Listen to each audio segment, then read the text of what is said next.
Hey, what is up guys, welcome back to the channel and welcome back to Gran Turismo 7. In today's video, as promised, I'm going to bring your points forward to see what you guys want from Gran Turismo 7 update 1.38 and onwards into the future. Now I'll be taking the top rated comments from my personal wishlist video to see what the rest of the community wants to see from this game. So let's get straight into it with Delta 530's comment. It is the top rated one currently on that video, and he goes on to say that the 8 endurance missions that were added way back at the start of the game's life cycle should be updated to be repeated. Now if you've never tried these out or you've completely forgot that they were added into the game, these were added pretty much at the start of GT7's life cycle. They were 8 endurance missions, all an hour each, featuring many different categories of cars from kind of group 3s, group 4s, classic road cars, one make endurance racers, even the K cars kind of got a look in terms of these races, and they were absolutely fantastic, and we've never seen any since. In fact, I believe the mission challenges haven't actually been updated since then, and it's a massive shame, and updating these to be repeatable will be a massive refresh for this game, at least for a short while. It's sort of like putting a plaster over a massive gash in your arm and expecting it to get better. Whilst it might stop the bleeding for a little bit, I could see that in the long term this is still not going to be enough, but at least for, you know, a few hours at least, and in terms of actually a different way to, you know, go ahead and earn those credits to buy those more expensive cars, this could be a great way to make the money. So if you go ahead and get the gold, you will end up getting this sort of gold, silver and bronze and be able to repeat them for a good few million each time. It also then pads out the 1 hour endurance races, because currently we actually only have one of them in the form of Spa 800, which again came at the start of the game's life cycle, and they haven't added anything like it since. So this is definitely a must and will definitely kind of add to the replayability, at least for some time, in terms of GT7 events. Let's quickly move on next to Troy Birch's comment, who goes on to say that he wants some variety in the weather and the AI opponents for each individual event. On one hand, I can see this working, on the other I cannot really, mainly because the sort of events are scripted around about 700, 800 pp, etc. But I can see it working in the sense that usually within the 800 events it's group 3, there's a absolute ton of those cars, and it's the same with the likes of the 700, which is kind of based off of group 4. You know, if you go into an event, there is a high chance that the majority of the time you are going to be running against the exact same opponents. Just putting a bit of variety in there will definitely add to kind of, I guess, the unpredictability of the events. You know, most of the AI will finish in roughly the same position every time. In terms of weather, some events do have it where it is pretty much dynamic. A good example of that is the new high speed ring event, where it can change from being a fully dry event or a pretty much fully wet event. It's actually very, very good, and that was one thing I actually praised Polyphony about, the fact that that event was so good. The only reason they let it down was just it wasn't long enough, and in terms of the payout it was absolutely, you know, very, very poor. But I fully agree with this. Definitely just kind of adding a bit of variety and randomness to each of the sort of events would just kind of give them at least a little bit of life. So we have a bit of a list here from Big Sarge, but to be honest, I'm mainly going to touch on the first point that he actually makes, which kind of includes 2 points in one, mainly because the other points he did make I've kind of touched on, and I don't want to be repeating myself from my own personal wish list. He goes on to say, get rid of the roulette and get rid of the dealership invites, and I fully agree. Look, the roulette's completely rigged. We all know that as soon as you get that card, that it is predetermined, so even if you kind of close it as you get the prize, if you go back in, you're guaranteed to get the same prize once again. It's just absolutely ridiculous.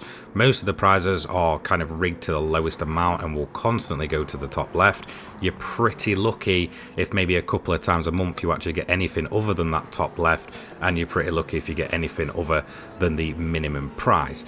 And in terms of the overall kind of card selection, they're just not great. You'll probably see an engine swap ticket maybe once every kind of 9 months or so, something bizarre like that. Now I play most days for GT7, and to be honest, in terms of engine swap tickets, I've had 2 this year, and in terms of most of the 6-star tickets, adding a 6-star parts ticket in there is just completely pointless, considering most of the time it's something like a carbon propeller shaft for a car that you're just never going to use. It definitely either A, needs a massive overhaul to be more fair to the player and have more randomness to it so we don't feel constantly cheated, or just get rid of it entirely, as it's just absolutely pointless at this point in the game's life cycle. Or at least, like I said, just give us something decent.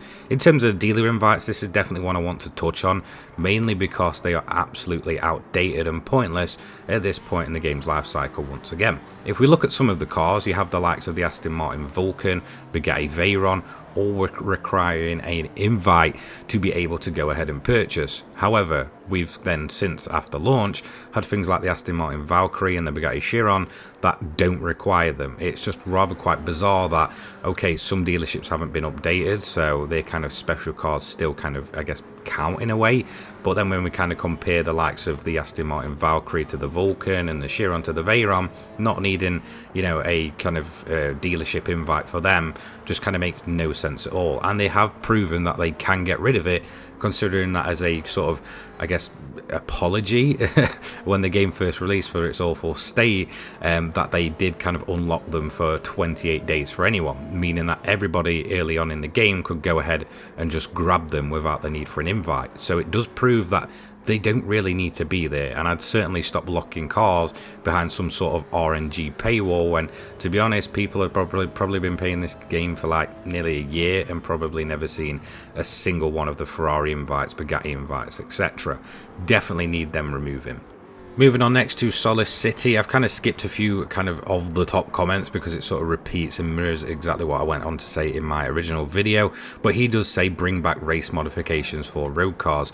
Obviously this is something that featured massively in the kind of older games, mainly in terms of what I remember was the likes of Gran Turismo 1, 2, and I believe 5 had a few of them, where it sort of kind of gave the car a complete overhaul and essentially just turned it into a race car, and that's kind of the main deal. And I fully agree, but to be quite honest, would it necessarily work in today's gaming landscape? The main reason is because a lot of those sort of race modified cars were very much a very close carbon copy of the real thing. Let's take something like the Vauxhall Vectra, for example, in GT2. It could have race modifications and it looked like the BTCC machine, but it was just kind of slightly off that they could get away with it. To be quite honest, would something like that necessarily work in today's kind of, you know, landscape of everybody wanting to throw lawsuits at each other, copyright and all that stuff? Possibly not. However, if they went and did it and just gave you sort of, let's say, a base model, in which case you can go ahead and put your own livery on, then yeah, it makes total sense, and I would love to see this return. I think race modifying cars was just a great feature in the early Gran Turismo games, and it's something that I personally absolutely love to do when I go back and play the likes of GT2 and such. Now this is one that I absolutely love. It's by JT Berger. He goes on to say some type of GT museum, which you could kind of find hidden within sort of the world map, or not necessarily hidden, but kind of in there. What he means by this is kind of a bunch of classic license tests and classic events kind of remade into GT7. And whilst this is extremely possible, considering a lot of the license tests already within GT7 were pretty much throwback events. So it does go to show that every now and again Polyphony can pay homage to their older titles, and I would absolutely love to see them do it with obviously updated graphics to kind of make them feel fresh and new, but also give us a nice kick of nostalgia, which Gran Turismo is massively known for. People go absolutely crazy for the nostalgia within Gran Turismo games, and it would make sense for a little something like this, kind of alongside the likes of the mission challenges and, you know, the typical driving tests, but definitely kind of remaking them in a modern way, and maybe some of the cars that are sort of spread throughout this game. It would be absolutely awesome to see. Definitely agree with this one. I think this will be an amazing, you know, little change to the game that, whilst yes, okay, it means doing a bunch of license tests and maybe some mission challenges or coffee breaks from Gran Turismo 4, which might not be everybody's cup of tea, but at the end of the day, I definitely think this would, you know, just add a bit of sort of that nostalgia kick that Gran Turismo 7 absolutely needs. Now, I'm not going to include a single commenter for this one because so many people said it, and again, it's something that I've been wanting for a long time, but would I necessarily see it working currently within GT7? And that is BSpec. If you don't know what BSpec is, it essentially allowed you to, I guess in a way, put the AI in charge and let them kind of do the race for you. I mean, within GT5 it was massively expanded upon. It had, you know, the fact that you could sort of train these drivers up and they had their own entire separate career mode. I would absolutely love to see this. Whilst, okay, the AI in Gran Turismo has never been that amazing, just the thought of having BSpec return to a main title in the series would be absolutely incredible, and it could give us a bunch of new events, even if we're kind of just watching the replays or kind of seeing what our driver's doing. But in a way, again, this can take advantage of what Gran Turismo 7 is very good at, making insanely good looking replays. They're not exactly boring to look at. I've spent much of my time looking back at some replays with some of the amazing angles they can get on track, the way the kind of camera's dynamic, and BSpec would be a great fit for just how good GT7 actually makes itself look in terms of its replay mode and music replay. So yeah, certainly BSpec and an entire BSpec side mode, I guess, would be a great return to the series. And I'll do one final one. This one's from Hot Sauce. It's a bit of a small one, but I fully agree here. The fact of being able to put sort of racing fuel tanks within road-going cars, and I completely agree with this point. There's nothing more frustrating than being able to sort of build up a road car into a pretty much close race car build and then being absolutely destroyed because you're having to pit every 2 laps or so. Certainly the addition of putting a increased fuel capacity or a race fuel tank in a road going car, especially when we're building them up to be, you know, a mimic of a race car, would be absolutely awesome. This is a much needed sort of upgrade in terms of all of the wonderful upgrades we actually have within this game, and would fit right in being able to kind of, you know, sort of transform sort of a road going car into a race car, even without the official sort of RM, LM upgrades that we've seen in Gran Turismo games of the past. So yeah, fully agree there. And now that is going to round out the video. I just want to give a big thanks to everybody. Whilst I can't get everybody's comments in, I just wanted to take some that were, you know, very interesting to me, and whilst, you know, not all of them kind of what you guys wanted to see, I did do my personal wish list, which included many basic points like events, tracks, you know, updated cars and such. So I'm not going to obviously go on to repeat them in this video, but there were some amazing suggestions, so feel free to, you know, carry on suggesting them. I will kind of take them in when it comes to next month's video, when we look at what we want to see from the game going forward, and, you know, I'll kind of take them and put them into the video, especially if it's not been added, then why not? So that's going to be it from me. Don't forget to leave a like, comment, subscribe, turn your notifications on so you don't miss an upload from me. I upload GT7 and motorsport related content each and every day, and I will see you all in the next one. Take care, guys. Peace.